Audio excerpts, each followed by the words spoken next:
अस्सलाम वालेकुम ख़वातीन व हज़रात। आज मिर्ज़ा ग़ालिब की जो ग़ज़ल नुस्ख़ा हमीदिया से हमारे सामने है, उसके कुल 2 शेर हैं, यानी 2 अशार पर मुश्तमिल ग़ज़ल है। पहला शेर है, सरे मंज़िल हस्ती से है सहराए तलब दूर, जो ख़त है कफ़े पा पे वो है सिलसिलाए पा। इसमें सरे मंज़िल हस्ती का मतलब है जिंदगी की मंजिल। सहरा कहते हैं रेगिस्तान को, तलब कहते हैं वो चीज़ जो आप चाहते हो या जिसकी आपको ज़रूरत हो। ख़त का मतलब यहाँ पर आप लीजिए निशान, कफ़े पा पैर, और सिलसिला ए पा, सिलसिले को यहाँ पर आप जंजीर की तरह लीजिए। देखिए, जंजीर को इसलिए सिलसिला कहा जाता है कि उसके अंदर छोटे छोटे से हल्के होते हैं लोहे के बने हुए, जो एक दूसरे से जुड़े हुए होते हैं। इसलिए अच्छी उर्दू में तो जंजीर को सलासिल कहते हैं, लेकिन यहाँ पर मिर्ज़ा ग़ालिब ने जो सिलसिला लिखा है उससे मुराद उनकी जंजीर ही है। अब इस शेर का सीधा साधा मतलब तो ये है कि हम जिस सहरा में पहुंचना चाहते हैं वो इस ज़िंदगी की मंजिल से बहुत दूर है, और हमारे पाँव से जो नक्श बनते जा रहे हैं वो हकीकत में पाँव के लिए एक जंजीर है जो आगे बढ़ने से रोकती है। शेर मिर्ज़ा ग़ालिब ने अपने मखसूस फ़लसफ़ियाना अंदाज में कहा है, और ये शेर आप इश्क़ हकीकी के मानों में लीजिए, इसका इश्क़ मजाजी से कोई ताल्लुक़ नहीं है। अब किस सहरा में पहुंचना चाहते हैं और कौन सा सहरा जिंदगी की मंजिल से बहुत दूर है? देखिए, जब इंसान इश्क़ इलाही में डूब जाता है, यानी वो लोग जो दुनिया से अपना नाता तोड़ देते हैं और वो सच्चे रब से अपना नाता जोड़ लेते हैं या जोड़ने की कोशिश करते हैं, तो उनके रास्ते में बहुत सारी मुश्किलें आती हैं। वो कहते हैं ये सिलसिला ऐसा ही है जैसे कोई इंसान किसी सहरा में पहुंचना चाहता हो। अभी हम आपको ये भी बताते हैं कि सहरा में पहुंचने से क्या मतलब है, पहले ज़रा इसका आप मतलब सुन लीजिए। तो उसके लिए जो मुश्किलात होती हैं वो ऐसी होती हैं कि वो जिन कदमों से सहरा में चल रहा होता है, वो कदम उन कदमों के निशान एक जंजीर की तरह उसके पैर से लिपट जाते हैं और उसको आगे नहीं बढ़ने देते। अब इस सारे शेर में मिर्ज़ा ग़ालिब कहना ये चाहते हैं कि जो हक़ का रास्ता इख्तियार करना चाहता है, उसके रास्ते में बड़ी मुश्किलें आती हैं। ऐसी-ऐसी मुश्किलें आती हैं कि वो काम जो कि बज़ाहिर नामुमकिन दिखाई देते हैं, वो भी एक तरह से मुमकिनात में हो जाते हैं। मसलन, जब आप किसी ज़मीन पर चलते हैं और आपके कदमों के निशानात जो बनते हैं, वो अगर एक ज़ंजीर बनकर आपके पैरों से लिपट जाएं, तो ज़ाहिर है कि आप कदम आगे नहीं बढ़ा सकते। शेर में मिर्ज़ा ग़ालिब ने ये बताने की कोशिश की है कि जब आप सच्चाई के रास्ते पे चलने की कोशिश करते हैं, तो आपके रास्ते में तरह-तरह की मुश्किलात आती हैं। अब ये एक तरह से आपका, अंग्रेज़ी में कह लीजिए तो टेस्ट होता है या आपकी आज़माइश होती है, क्योंकि जिसकी तरफ आप चलकर जा रहे हैं, वो ये तो ज़रूर देखना चाहता है कि आप अपने इरादे में कितने पक्के और कितने सच्चे हैं, और आपकी नीयत में कोई खोट नहीं है। आपकी नीयत बिल्कुल खरी है और आप वाकई उसी को पाना चाहते हैं।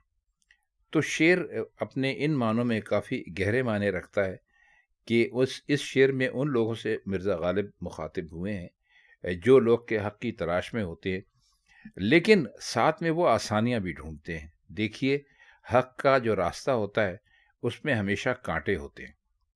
हक़ का कोई ऐसा रास्ता नहीं है जो फूलों से भरा हुआ हो। अगर हक़ का रास्ता फूलों से भरा हुआ हो, सच का रास्ता फूलों से भरा हुआ हो, तो हम और आप सब के सब उस रास्ते पर चलने लगें और हमें कोई मुश्किल ना पेश आए और हम अपनी मंजिल पर पहुंच जाएं। लेकिन हक़ के रास्ते में चूँकि कांटे बहुत होते हैं, मुश्किलात बहुत ज़्यादा होती हैं, تو اس کے لیے اللہ میاں اپنے خاص بندوں کو چنتا ہے جو کہ حق کے راستے پر چلتے ہیں۔ شعر کی تشریح مزید لمبی ہو سکتی ہے، لیکن چونکہ ہمارے پاس یہاں وقت بہت محدود ہوتا ہے تو اس لیے ہم اس کو بس یہاں تک آپ کو سمجھانے کے بعد امید رکھتے ہیں کہ اب یہ شعر آپ کی سمجھ میں آ گیا ہوگا۔ اس کا دوسرا شعر ہے: دیدار طلب ہے دل واماندہ کے آخر، نو کے سر مشگاں سے رقم ہو گلائے پا۔ دیدار کا مطلب ہوتا ہے محبوب کو دیکھنا، اور دیدار طلب کا مطلب ہوتا ہے محبوب کو دیکھنے کی آرزو رکھنا یا خواہش رکھنا۔ واماندہ کہتے ہیں تھکے ہوئے کو، دل واماندہ تھکا ہوا دل، نوک کہتے ہیں سرے کو، اور مشگاں کہتے ہیں، مشگاں جمع ہے مجا کی، مجا کا مطلب ہوتا ہے پلک۔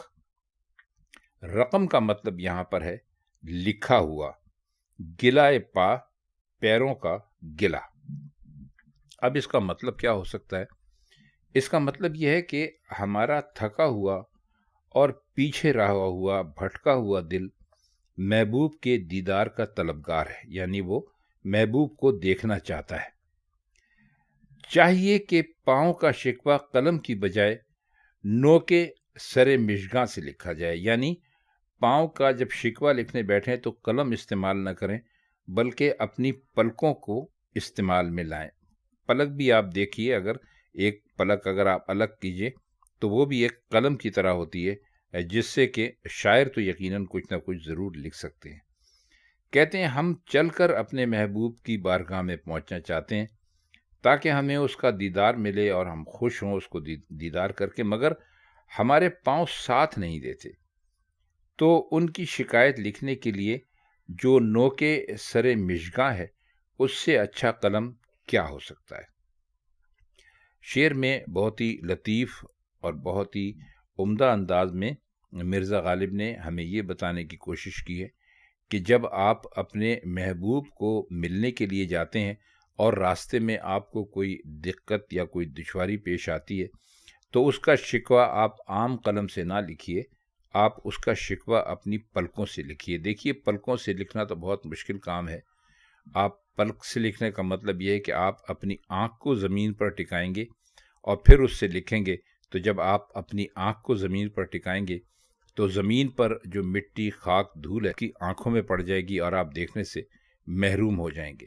مرزا غالب اس شعر میں یہی بتا رہے ہیں۔ اب ان کا مطلب یہ نہیں ہے کہ کوئی شخص واقعی زمین پر اوندھا ہو جائے اور اپنی پلکوں سے لکھنے کی کوشش کرے۔ وہ کہتے یہ ہیں کہ جب ہمیں اس سلسلے میں اپنے پیروں کا تذکرہ کرنے کی شکایت کرنے کی ضرورت پیش آئے تو ہمیں کوئی بہت ہی ایسا اعلیٰ طریقہ اختیار کر کے اس کی شکایت لکھنی چاہیے کہ محبوب کا دل خوش ہو جائے اور وہ یہ کہے کہ یہ عام طریقے سے شکایت نہیں کر رہا ہے۔ اب اس شعر کو تھوڑا سا مزید سمجھنے کی کوشش کرتے ہیں۔ یہ جو فرمایا ہے کہ ہم چل کر محبوب کے در پر پہنچنا چاہتے ہیں لیکن ہمارے پاؤں ہمارا ساتھ نہیں دے رہے ہیں، تو پاؤں سے ساتھ نہ دینے سے مطلب یہ ہے کہ دنیا کی وہ الجھنیں اور وہ پریشانیاں جو کہ محبوب تک پہنچنے میں شاعر کو روک رہی ہیں، ان کا اگر گلہ کیا جائے تو وہ کسی بہت ہی اعلیٰ طریقے سے کیا جائے تاکہ محبوب کو بھی علم ہو کہ یہ شخص ہمیں جس طرح چاہتا ہے اس نے اس کا ایسے ثبوت دیا ہے کہ اس گلے کو لکھنے کے لیے اس نے ہمیں قلم کا استعمال نہیں کیا بلکہ اس نے اپنی پلکوں کا قلم بنا کر اس کا استعمال کیا۔ یقیناً یہ پلکوں کا ایک نیا استعمال ہوگا جو محبوب کو بھی پسند آنا چاہیے۔ تو اس غزل میں یہ دو شعر تھے جن کے مشکل الفاظ کی معنی ہم نے آپ کی خدمت میں پیش کیے۔ مرزا غالب کی کسی اور غزل کے ساتھ پھر آپ سے ملاقات ہوگی، تب تک کے لیے چاہتے ہیں اجازت۔ خدا حافظ۔